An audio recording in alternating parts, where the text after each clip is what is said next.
supplement.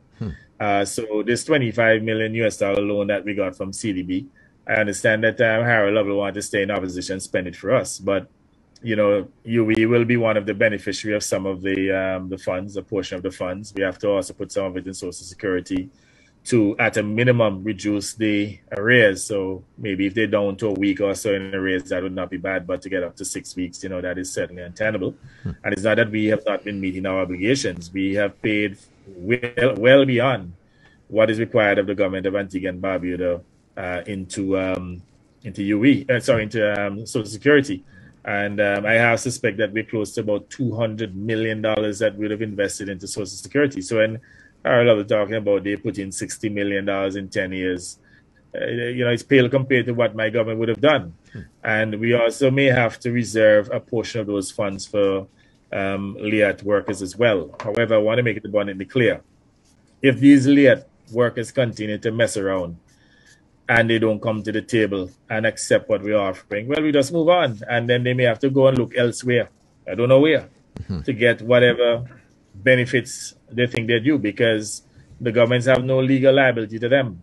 And here we are saying that we will honor up to 50%. And I want to make it abundantly clear too that when we give that 50%, which could be maybe about $45 million in a combination of cash, bonds, and what else we said, and land. Any chattel assets that LIAT has, including its trade name, comes to the government of Antigua and Barbuda. So if they think that they're going to take out 50% and then go and collapse, LIAT, and to then take everything and mash up everything, that's not going to happen. So that's going to be one of the conditions. And they need to accept as soon as possible. I mean, we're not, we're sensitive to their situation. I mean, we understand the hardships. We want to help. Many of them have been calling us, but we can't, settle on a piecemeal basis. The unions need to come to the table. Instead, again, you have these union officials who are making these unreasonable demands, saying they want 100% of what is due to them, when they well know that not a cent is owed to them by any of the governments. It's just that, as a reasonable government that cares about people, that we've decided to do as much as 50%.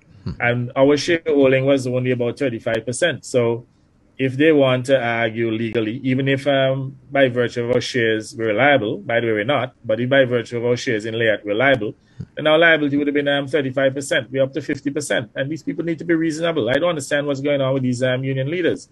I mean, their members are suffering. And instead of coming to the table and agreeing to work with us to resolve the issue in the interest of all, they're making demands that they want 100%. Otherwise, there'll be no discussions.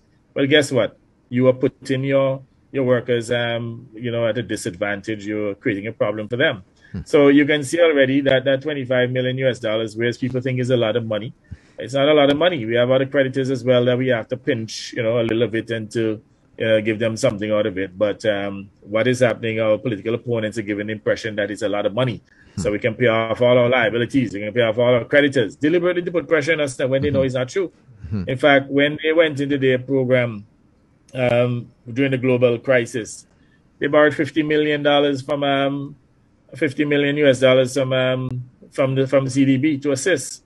And who did they pay? They say they put a few dollars in Social Security, but after that, who do they pay?